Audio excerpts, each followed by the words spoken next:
ఇంకా చేసేదేముంది మళ్ళీ షాంపూ తీసుకోవాలన్నమాట. సో, చాలా మర్చిపోతున్నాను ఫ్రెండ్స్. అసలు నాకే ఇట్లా అవుతుందా, అందరూ న్యూ మామ్స్కి ఇట్లానే ఉంటుందా? Please do comment. And next వచ్చేటప్పుడు వచ్చేసి ఇంకా పిజ్జా తెచ్చుకున్నాము. పన్నీర్ కర్రీ ఇంట్లో చేశాను కానీ మళ్ళీ రైస్ పెట్టి అదంతా చేయడానికి అసలు ఓపిక లేదు. మార్నింగ్ 9కి వెళ్ళాము, ఆఫ్టర్నూన్ 3:20 అయిపోయింది ఇంటికి వచ్చేసరికి. ట్యూలిప్స్ చూసారు ఎంత మంచిగా బ్లూమ్ అయినాయో. మొన్న రీసెంట్గా వ్యాలంటైన్స్ డేకి మా బావ తీసుకొచ్చాడనమాట. నెక్స్ట్ ఏమేమి తీసుకున్నానో చూపిస్తున్నాను మీకు. మొరకన్ ఆయిల్ కూడా తీసుకున్నాను. నానోప్లాస్టీ హెయిర్కి ట్రీట్మెంట్ చేయించా కదా, ఇట్లా ఆర్గాన్ ఆయిల్ మరొకది వాడితే మంచిది. నెక్స్ట్ ఇంకేముంది, యాంటీ డాండ్రఫ్ షాంపూ తెచ్చుకున్నాను. సో ఇది ఒకసారి మొత్తం డీటెయిల్గా చూపిస్తాను. అసలు దేనికి యూజ్ అవుతుంది అంటే ఫంగస్ కానీ డాండ్రఫ్ కానీ ఉంటే యూజ్ అవుతుంది ఇది.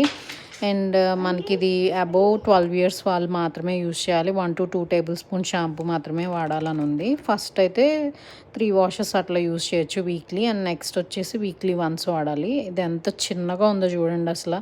$14 ఇది వర్త్ ఇట్ అంటారా? చూద్దాము, వాడిన తర్వాత అయితే నేను వీడియో పోస్ట్ చేస్తాను. So until then keep watching our channel, subscribe to our channel.